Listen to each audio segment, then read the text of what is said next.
Salam sejahtera murid-murid.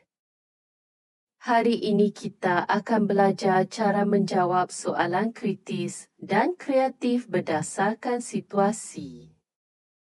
Fokus kita ialah situasi rakan yang tidak bertanggungjawab. Sekarang, mari kita baca dan fahami situasi yang diberikan dengan teliti.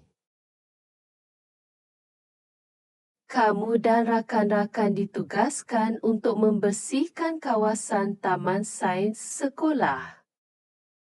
Beberapa orang rakan kamu tidak menjalankan tugas yang diberikan.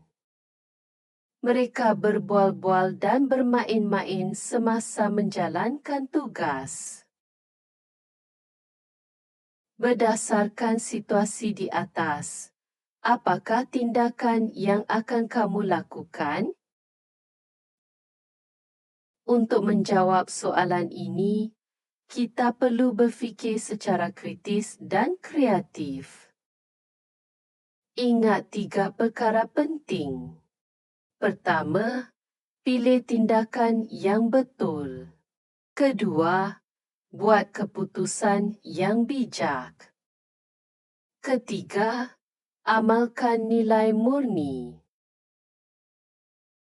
Contoh jawapan ialah, pada pendapat saya akan mengingatkan rakan-rakan saya untuk bersama-sama membersihkan kawasan taman sains sekolah. Saya juga akan menasihati mereka untuk sentiasa menjaga kebersihan taman sains.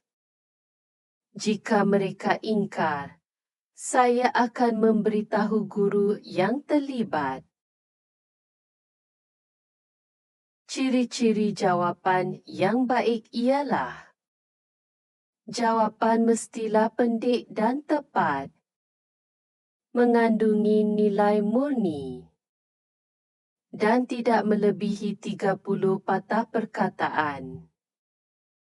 Sekian sahaja pembelajaran kita pada hari ini. Terima kasih.